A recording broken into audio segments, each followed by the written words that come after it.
This is Vertigo Film Class. This is week 8, part 4. Okay.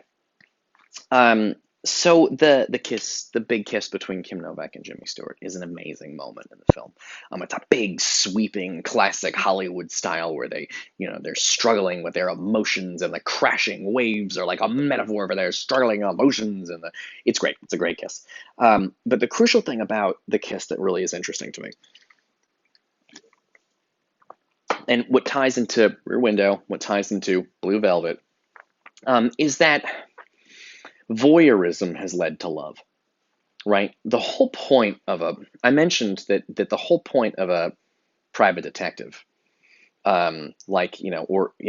Jeffrey playing private detective in Blue Velvet, or the sort of amateur private detective of Rear Window, and here we have a professional private detective. But the idea is that the issue is the same, which is that they watch without being seen. They see, but people don't see that they are seeing. This movie is going to do something real interesting with that idea. But for now, it's worth pointing out that what started off as "I can see you and you can't see me" has turned into love.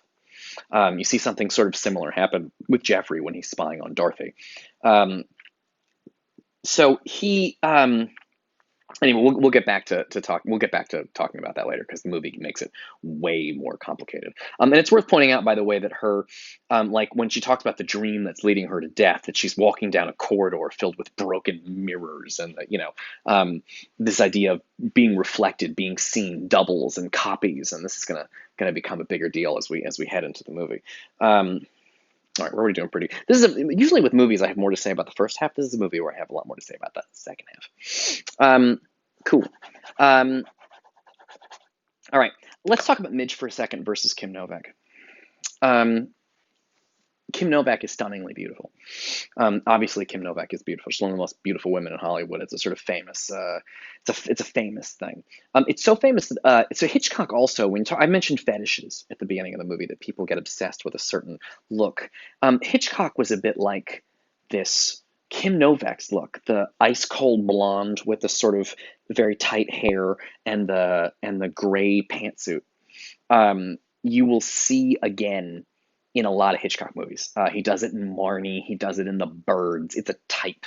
It's very important to me that you remember her gray suit in this movie, because you're going to see it again in a David Lynch movie, not from this unit, but from the next unit. But I just want you to have it kind of anchored in your mind, that the gray suit, the blonde in the sort of gray pantsuit thing. Okay, cool. But let's talk about beauty for a second in film. I mentioned when we were talking about The Shining that Shelley Duvall just like isn't that good looking. There's something. I guess there's a little bit of that with Midge, but I think it's important that there are ways that films communicate that a character is not good looking.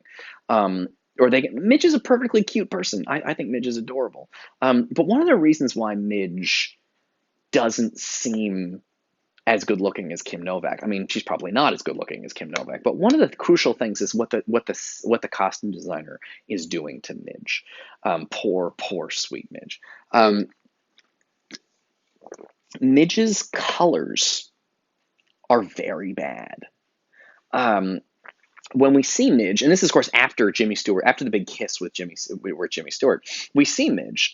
She's wearing orange glasses, pink lipstick, and a red shirt.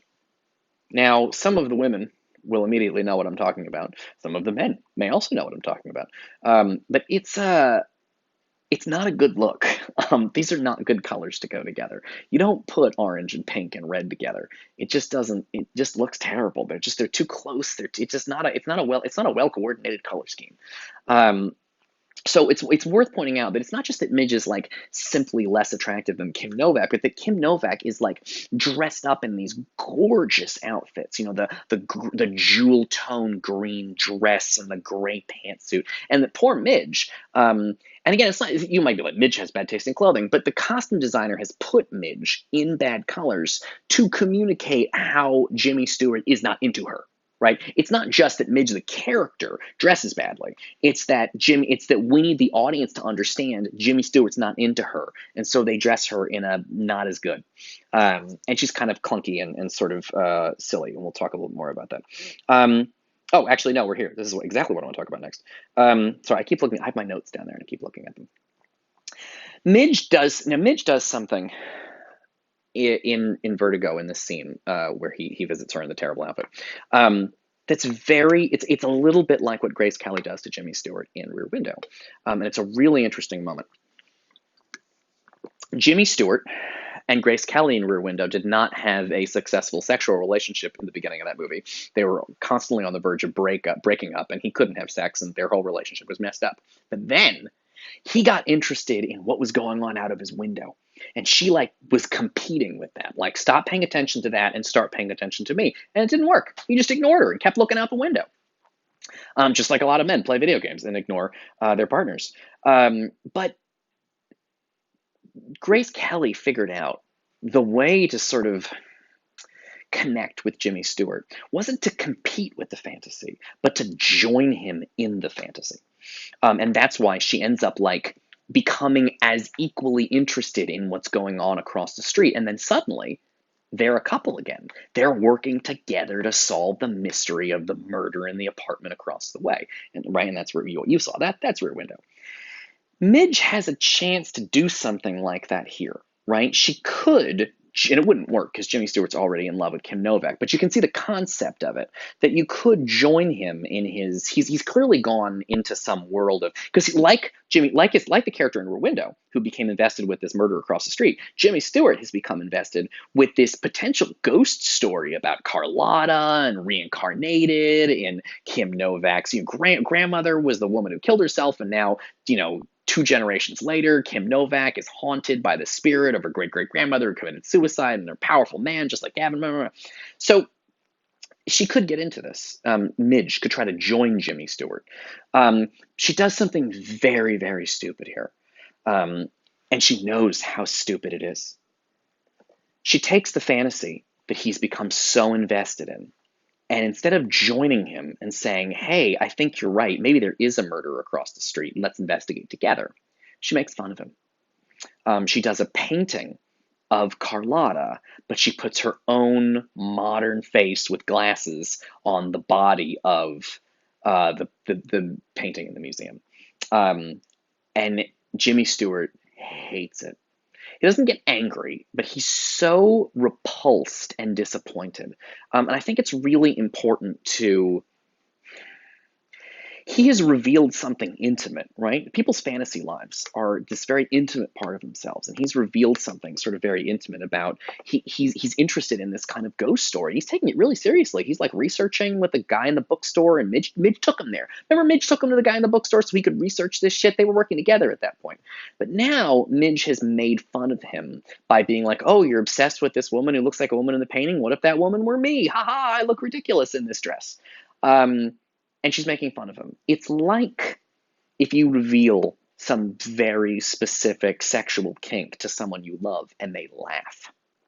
This is something, Kim Novak has become very, very important to his inner life. She's part of sort of the fantasy world of his psyche and his sexuality, and he's really invested in Kim Novak, and Midge has made fun of her. And made fun of the whole thing. She's made it seem like Jimmy Stewart, oh, you're so in love with this woman who's connected to a woman in a painting. How silly you are. And it breaks his heart. And Midge, it's such a heartbreaking scene to see how Midge is angry at herself. Because I think she thought if she made a joke, they could both laugh at it together because it's such a ridiculous situation. But it's not a ridiculous situation to Jimmy Stewart. This is something he really cares about, and she made fun of him. He was vulnerable with her, and she knows it. She knows she's crossed the line, and she's not going to be able to sort of ever get back with him again. She's been dreaming of it, and I think she realizes at that moment it's completely over. Okay, cool. We'll pick it up in the next video.